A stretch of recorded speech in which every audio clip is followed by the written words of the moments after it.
Hi, my name is Jazmine Garner, and before I start, I just want to ask you guys, have any of you guys ever seen another African-American woman wearing one of these head wraps or something similar? I'm pretty sure, right? Okay, well, it's not just because it's an accessory or something to add on to my wardrobe in the morning, or just something that I like to do for fun, you know. But, okay, today before I get started, I'm going to talk about 3 main points. The first thing I'm going to talk about is why this has came about as part of the African American culture. Second, I'm going to talk about how it identifies with me and why I wear it on my head. And 3, I'm going to talk about just, you know, why it's wonderful, I guess. Okay, so first it came from its origin of sub-Saharan Africa, where the enslaved people would wear white cloth around their head, basically signifying that they were enslaved. Now, as time went on, of course, they didn't like to wear these because this is kind of like an identifier, just as the Jews wore during the Holocaust with the Star of David. You know, when you see an African American walking around, then they would see this white cloth and say, okay, well, this is a slave. They either work in the fields or the house. And so it became, I guess, a kind of symbol for my culture, which is African American, if I haven't made that obvious by now.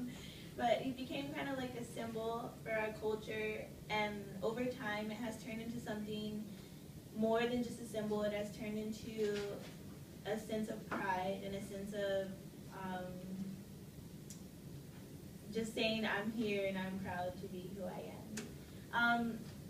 So now I'm going to talk a little bit about how I came about wearing these. I was about 9 years old when, I was like 9 years old when my great-grandmother gave me my first head wrap.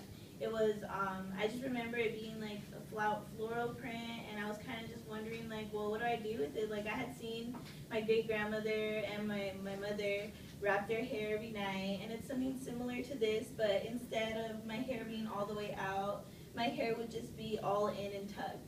And usually this is something that I would do after I had just gotten my hair straightened, because my natural curly texture is a little, I guess you can say frizzy. So I would get it straightened, and then overnight I would always get it straightened before bed, wake up in the morning for school, and it'd be back frizzy.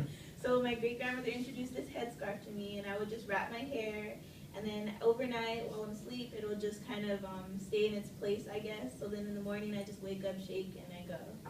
And many African American women do this. Like, I have a roommate this year, and I was kind of happy when I mean, this doesn't sound bad, but I was kind of happy that she was African American, because last year I had a Caucasian roommate, and she would always be looking at me weird when I would walk into bed, like with my hair all wrapped and stuff, like, okay. But this year she was like, walked out with her head wrapped. I was like, girl, I got mine on too, you know? Just kidding. So it was kind of cool, but like, this usually came about when I started caring about my appearance, because before I really wouldn't care. I mean, I was a kid, so I would just be like, hey, whatever.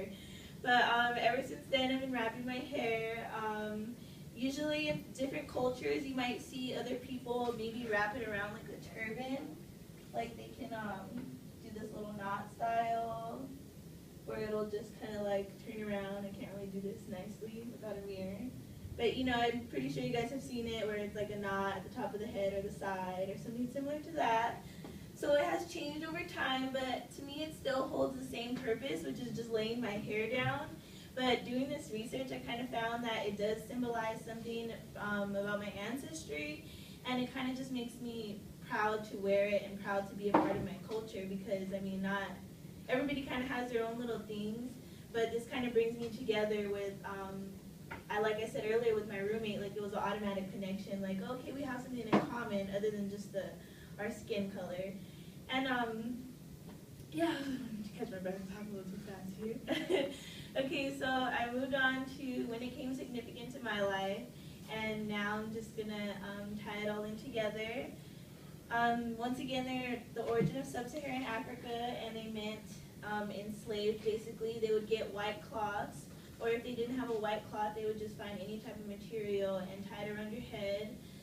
Now that I've started to wrap my hair and wear them on not on a daily basis, but more frequently, I have different ones. I have bandanas, I have floral print scarves, I have scarves with tribal prints in them, I like to go to Target and just kind of get their big scarves and then like wear them on my head.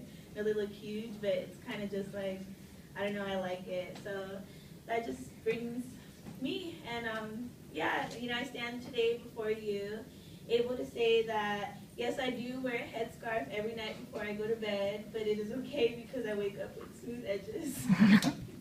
And that's my speech.